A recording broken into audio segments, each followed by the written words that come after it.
Finally अपनी नई Thar rocks का वीआईपी नंबर या फैंसी नंबर आ गया है। जो मर्जी आप बोलो, और इतनी आसानी से नहीं मिला है। पूरा प्रोसेस में बताऊंगा, क्या नंबर आया, कैसे बिडिंग लगी और क्या प्रोसीजर आपको फॉलो करना पड़ता है। अगर आपको भी अपनी गाड़ी के लिए एक चॉइस का नंबर, फैंसी नंबर या मैं कह दूं कि प्रेफरेंशियल नंबर अगर चाहिए तो क्या प्रोसीजर होता है।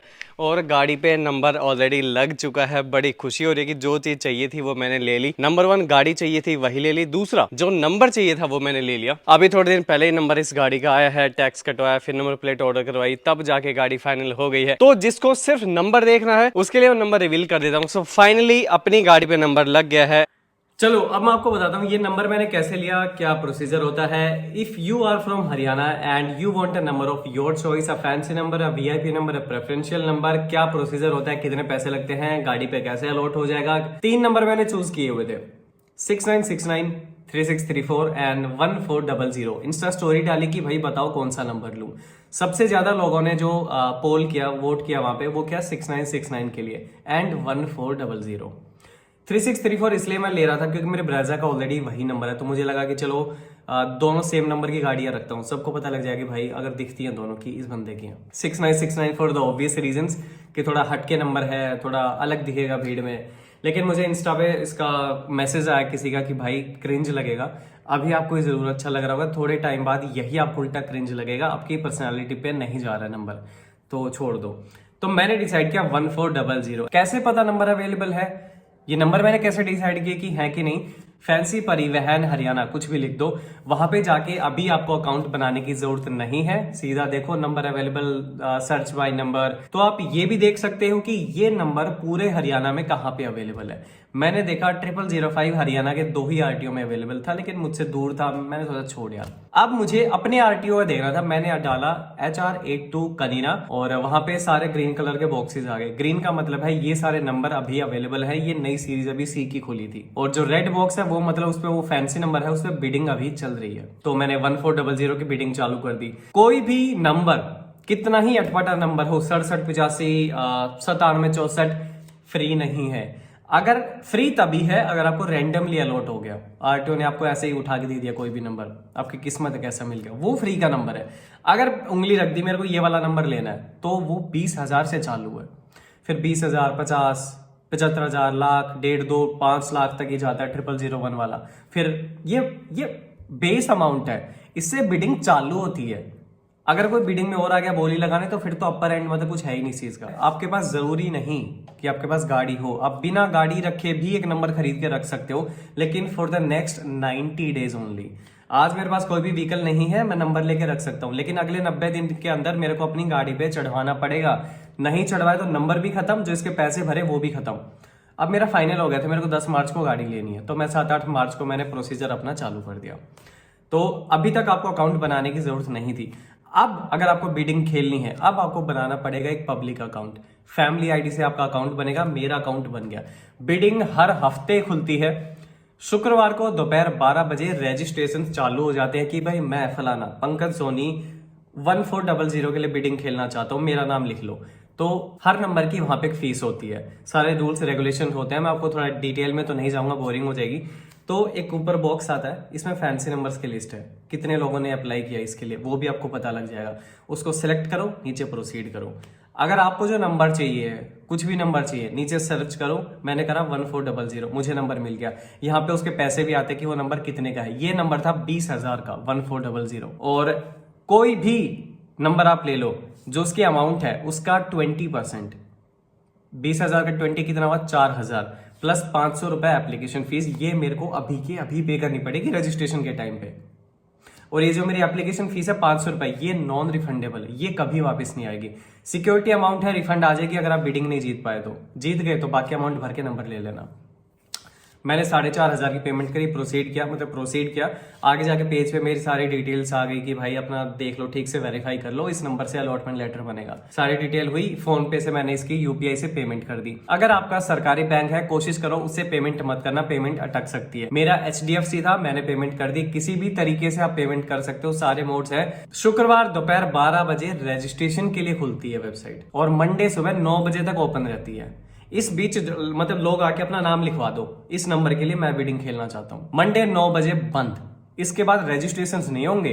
अब जितने मेंबर आ गए वो बिडिंग के लिए स्टार्ट होंगे, वो बिडिंग लगाएंगे, भाई मेरे 1000 बढ़ा दे, मेरे 5000 बढ़ा दे, और 1000 के मल्टीपल में ही बिडिंग बढ़ती है। यानी मेरा नंबर अगर 20,000 का है तो और एक बंदे ने 21 कर दिया तो मैं 22 करूंगा, मैं 21.5 नहीं कर सकता, मैं 21,700 नहीं कर सकता, 1000 के मल्टीपल में ही बिडिंग बढ़ेगी। तो मैं निकल गया, मैंने 1400 की बिडिंग लगाई, 1400 वाले नंबर की बिडिंग लगाई, और मैंने सोचा चलो ठीक है मंडे सुबह तक देखते हैं और कौन आएगा। संडे को मुझे कॉल आती है मेरे दोस्त की कि भाई 0014 भी अवेलेबल है, अगर वो नंबर तुझे चाहिए उसकी वैल्यू ज्यादा है क्योंकि उसके दोनों जीरो आगे लगे हैं। एक ह्यूमन मेंटालिटी ऐसे होती है, 1400 एक 1400 बहुत बड़ा नंबर है, 0001 से बहुत दूर है, लेकिन 0014 0001 के बहुत नजदीक है, तो उस नंबर की वैल्यू ज्यादा है। दोस्त ने कहा लगा दे, मैंने कहा यार अब तो 4500 भर दिए, अब इसकी कैसे लगाऊं? तो उसने कहा मल्टीपल नंबर्स की हम बिडिंग लगा सकते हैं, एक आदमी एक ही आईडी से मल्टीपल नंबर्स की बिडिंग खेल सकता है, लेकिन सबकी अलग रजिस्ट्रेशन फीस और अलग पैसे भरने पड़ेंगे, ठीक है। तो मैं बोले यार 50,000 का नंबर है ये वाला, तो फिर 4.5 भर दिए, ये नंबर भी लेना पड़ेगा। तो बोले तेरा मन है देख ले। तो 9 तारीख की रात की बात है, मैं बोला देखी जाएगी, सुबह मंडे है, 9 बजे तक ही टाइम है मेरे पास, अभी कर देता हूँ। उसके 20% 50,000 का हो गया 10,000, 1,000 रुपए इसकी एप्लीकेशन फीस, तो मैंने 11,000 की एक और पेमेंट कर दी। अब मेरे 2 नंबर की बिडिंग चल रही है, मतलब रजिस्ट्रेशन मैंने कर दिया, मंडे 9 बजे बंद, और मंडे 9 बजे तक देख रहा हूँ दोनों नंबर की बिडिंग में अकेला बैठा हूँ और कोई नहीं आया। तो इसका मतलब है कोई और बोली लगाने नहीं आया, तो मेरा हो गया ना, साफ सी बात है। अब दोनों में कोई नहीं आया, दोनों नंबर मेरे हो गए, लेकिन गाड़ी तो मैं एक ही ले रहा हूं, मेरे को तो और किसी गाड़ी पे नंबर चढ़वाना नहीं है, तो मुझे इन दोनों में से अब एक नंबर छोड़ना था। दोनों कैसे लूंगा? दोनों ले सकता हूं, दोनों की फीस भरनी पड़ेगी, दोनों अलॉट करवाने पड़ेंगे, लेकिन मेरी ऑलरेडी गाड़ियों पे थे, तो मैं सोचा भाई 0014 के लिए चलते हैं, थोड़ा सा वीआईपी नंबर है, थोड़ा महंगा नंबर है, अच्छा भी लगेगा, तो 1400 को छोड़ देते हैं, ठीक है। और रजिस्ट्रेशन बंद हो गए 9 बजे, और अब बिडिंग चालू होती है 9:01 मंडे से, और ये बंद हो जाती है वेंसडे को शाम के 5 बजे तक। जो मेंबर थे अब वो बिडिंग खेलते हैं। अब पहले डिसाइड हो गया था कोई नहीं आया, तो मेरा नंबर ऑटोमेटिकली मेरा ही हो गया वो दोनों। तो मुझे वेंसडे को मैसेज आता है कि you did not win any fancy number. मैं बोला I didn't win any fancy number, ये कैसे हुआ? कोई बिडिंग में बैठा नहीं है, नंबर दोनों मेरे हो गए, मैं जीता कैसे नहीं? मैंने लॉगिन करके देखा यार, 1400 तो ऑटोमेटिकली मेरा हो गया, बाकी की पेमेंट का ऑप्शन आ गया वहां पे 20,000 का, 4.5 भर दिए थे, तो मतलब मुझे 16 और भरने थे, 500 तो एप्लीकेशन फीस थी कट गई, तो 16,000 भर के नंबर मेरा हो जाता। मैं बोला 0014 कहाँ गया वो नंबर? तो मुझे पता लगा that was a fancy number. Fancy number के लिए बिडिंग में 3 लोगों का होना जरूरी है, मुझे पता था पहले 3 लोगों का होना जरूरी है, लेकिन मैं बोला कि 1400 में कोई नहीं बैठा, वो मेरा कैसे हो गया, और 0014 क्यों नहीं हुआ? तो 1400 was a choice number, 0014 was a fancy number, difference है। तो उसके लिए 3 लोगों का होना जरूरी है, तो सरकार ने रूल बना रखे हैं, अगर एक फैंसी नंबर की बिडिंग में 3 लोग नहीं हुए, वो बिडिंग अगले हफ्ते कैरी फॉरवर्ड हो जाएगी, जो आपने सिक्योरिटी भरी हुई थी वो भी कैरी फॉरवर्ड हो जाएगी, उसको दोबारा भरने की जरूरत नहीं अगले हफ्ते। तो अगले हफ्ते फिर वेट किया, मैं बोला यार, और 1400 के लिए मुझे बाकी पेमेंट भरने का बोला भाई 5 दिन का टाइम है, इसको भर लो वरना ये नंबर भी जाएगा, पैसे भी जाएंगे। तो मैंने सोचा भाई ये लेना तो है नहीं, छोड़ो, तो उसके गए 4,500, संडे तक का टाइम था पेमेंट का, हो गया। फ्राइडे को ऑटोमेटिकली अप्लाई हो गया 0014 के लिए। अब मंडे सुबह देख रहा हूँ यार, संडे तक देख रहा हूँ यार, फिर कोई नहीं बैठा बिडिंग में, ये तो नंबर तो फिर बिडिंग अगले हफ्ते चली जाएगी। तो इसकी एक हैक होती है, सरकार ने रूल बना रखा है, अगर 3 बिडिंग तक जो मिनिमम नंबर है एप्लीकेंट्स की, बिडर्स की, वो नहीं हुई, तो चौथी बिडिंग में उस बंदे को दे देंगे जो अभी तक बैठा हुआ था, ठीक है। वो चौथे हफ्ते मुझे नंबर मिलता। अब मुझे ट्रिप पे जाना था, घूमना फिरना था, मैं बोला 4 हफ्ते कौन वेट करेगा, तो मैंने 2 बंदे अपने बिठाए बिडिंग में उस सेम नंबर के लिए, उनके 11,000 मैंने पे किए, मेरी बिडिंग तो थी, 2 जान पहचान के बिठाए, 11,000 मैंने उनके भरे अपने अकाउंट से कि भाई तुम बैठो। मंडे को 3 एप्लीकेंट हो गए, एक मैं, मेरे 2 फर्जी, और ये कोई गलत काम नहीं है, सीधा एक नंबर का काम है, बस बिडर्स मेरे बिठाए हुए थे।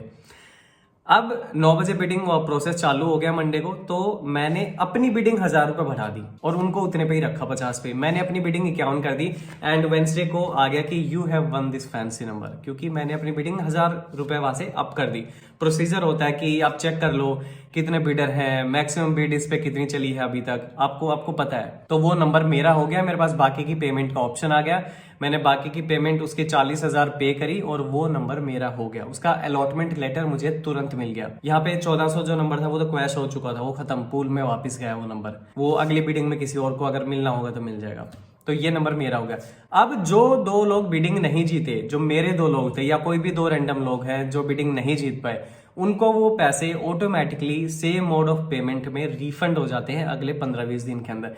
हालांकि मुझे आज 15 दिन हो गए हैं नंबर जीते, पर मेरे वो 22,000 पे करे थे ना, तो 20,000 वापस आए, क्योंकि 1000 तो एप्लीकेशन फीस थी। तो वो 20,000 मेरे को रिफंड अभी तक नहीं आया है। वो आ जाने चाहिए और आ जाएंगे, ऐसा मैंने सुना है। नहीं आए तो थोड़ा दिक्कत हो जाएगी। तो ऐसे करके मुझे 0014 मिल गया, अलॉटमेंट लेटर मिला, आरटीओ गया, गाड़ी का टैक्स कटवाया। और एक दिक्कत यहाँ पे ये हुई, अलॉटमेंट लेटर में नाम था पंकज कुमार, क्योंकि मेरी फैमिली आईडी में मेरा नाम था पंकज कुमार। जब मैंने अकाउंट बनाया था तो मेरा नाम था पंकज कुमार। मैं कुछ महीनों से ट्राई कर रहा था यार क्या प्रोसीजर होता है, मैं समझ रहा था। लेकिन इस बीच मैंने अपना नाम पंकज सोनी ऑफिशियली सब गवर्नमेंट आईडी प्रूफ में चेंज करा दिया, पंकज सोनी है। अब मेरे आधार कार्ड पैन कार्ड में पंकज सोनी, अलॉटमेंट लेटर में पंकज कुमार, नाम हो गया मिसमैच। आरटीओ वाला कह रहा है भाई नाम मिसमैच हो गया, ये नंबर तो आपको नहीं मिलेगा। मैं बोला यार पैसे गए इसके, तो भाई कैसे लूँ, अब मेरे पास आईडी प्रूफ नहीं है पुराने वाले। और अलॉटमेंट लेटर जिस नाम से आएगा उसी को असाइन होगा। ऐसा नहीं कर सकते कि मैंने मेरा अलॉटमेंट लेटर किसी और को दे दिया कि मैंने 50,000 में नंबर लिया है तो मेरे को 60 दे दिया, तू चढ़वा ले अपनी गाड़ी पे, या भाईचारे में दे दिया। ऐसे नहीं होगा। जिस नाम से अलॉटमेंट लेटर आया है व्हीकल उसी के नाम पे होना चाहिए तो ही वो मिलेगा। तो नाम मिसमैच हुआ तो एक एफिडेविट वगैरह लगाई, आरटीओ वाले से बात करी, तो उन्होंने नाम मेरा पंकज सोनी ही उसमें डाल दिया। नंबर गाड़ी का तुरंत ऑनलाइन चढ़ गया 0014। इतनी जो खुशी हुई चीज को देख के पूछो ही मत। इतने आप मान लो एफर्ट्स मारते हो एक चीज के लिए, फाइनली वो चीज असाइन हो जाती है, मिल जाती है, अचीव कर लेते हो, तो काफी खुशी होती है। फिर ऑनलाइन चढ़ गया, डिजिटल आरसी निकाली। महिंद्रा जो रेवाड़ी शोरूम है उनको मैंने दिया कि भाई मेरी आप ये नंबर प्लेट जनरेट करवा दो। मैंने तो गाड़ी यूपी से ली थी तो वो नहीं करवा सकते, मेरी हरियाणा की प्लेट इशू। तो मैंने रेवाड़ी ने इनको बोला 1500 रुपये प्लेट के दिए, प्लेट आ गई। फिर उन्होंने जैसे ही प्लेट यहाँ पे गाड़ी पे चढ़ गई तो उन्होंने केस क्लोज करके आरसी प्रिंट के लिए भिजवा दी, कमांड दे दी। तो अभी आरसी आई नहीं है, जब मैं वीडियो बना रहा हूँ आ जाएगी वो भी। तो ये प्रोसीजर होता है बिडिंग का। 0014 HR82C0014 HR82C0014 नंबर तो आपने देख लिया, बहुत प्यारा लग रहा है। जो इसका फ्रेम है ये मारुति का है। 4 रिवेट्स इसमें इसलिए लगी हैं क्योंकि गाड़ी में यहाँ पे 2 होल आते हैं बम्पर में ऑलरेडी, एक यहाँ पे एक यहाँ पे, जिसका डायमीटर ज्यादा है, रिवेट उसमें नहीं रुकती है। तो 4 होल अलग से मैंने यहाँ पे करवा के प्लेट लगवाई है। स्टिकर वाली प्लेट हो गई, ये लग गई पीछे। इसमें थोड़ी सी दिक्कत ये है कि यार ये थोड़ा सा ना कलर फेडेड है, इसका मैं कुछ टेप लगाऊंगा या तो इसके ऊपर हल्की सी, सिर्फ इतनी, क्योंकि गाड़ी की लुक थोड़ी सी बिगाड़ रहा है मेरे हिसाब से और मैं रिस्क नहीं ले सकता वो चीज़, तो अभी मैं करवाऊंगा। पीछे भी 4 रिवेट्स मुझे लगवानी पड़ी और ये भी मारुति से ही ली है। और यहाँ पे थोड़ी सी दिक्कत ये होती है कि बिल्कुल बॉर्डर पे रिवेट है तो बचा के लगानी पड़ती है। और मैंने भाई नंबर प्लेट जिसने लगाई उसका सर खा लिया भाई। एक भी इधर नहीं होनी चाहिए, एक भी उधर नहीं होनी चाहिए, ऊपर बॉर्डर को टच करनी चाहिए, हल्की सी भी टेढ़ी नहीं होनी चाहिए। उसने कहा भाई किसी और ने आज तक मेरी दुकान पे ऐसा नहीं किया है, कोई इतना ध्यान नहीं देता, सीधा आके कहते हैं नंबर प्लेट लगा दे। तो नंबर मैंने रिवील कर दिया है। बड़ी खुशी होती है जब आप एक चीज़ के लिए इतने एफर्ट मारते हो, वो चीज़ आपको मिल जाती है अपनी मेहनत की वजह से, या आशीर्वाद की वजह से, दुआओं की वजह से, भगवान की वजह से। नंबर चढ़ गया है 14। मैंने इसलिए लिया है क्योंकि मैं न्यूमरोलॉजी में थोड़ा सा बिलीव करता हूँ। 14 टोटल आता है 5 नंबर एक यूनिवर्सल लकी नंबर है। सबको अपनी लाइफ में 5 नंबर को लेके आना चाहिए। मैं ऑलरेडी 5 नंबर हूँ, तो मेरे लिए तो सोने पे सुहागा है। 5 ऑलरेडी हूँ, 5 एक और ले आया गाड़ी का नंबर। सोचा तो ये कि मेरे लिए बहुत लकी गाड़ी साबित होने वाली है। आप लोग भी प्लीज प्रे करिएगा कि ये गाड़ी मेरे लिए बहुत लकी साबित हो, आपको बहुत अच्छा कंटेंट मैं दूं, रोड ट्रिप्स में मैं जाऊं, वीडियोस में बनाऊं। 14th मेरी डेट ऑफ बर्थ भी है, तो एक वो रीजन भी हो गया। फिर 5 अगर जोड़ आता है तो वैसे वो लकी होता है। बुध का नंबर है, तो बुद्धि, बिजनेस, वाणी, मेरी कम्युनिकेशन स्किल्स, इसके साथ अब मेरी और भी बेटर होंगी।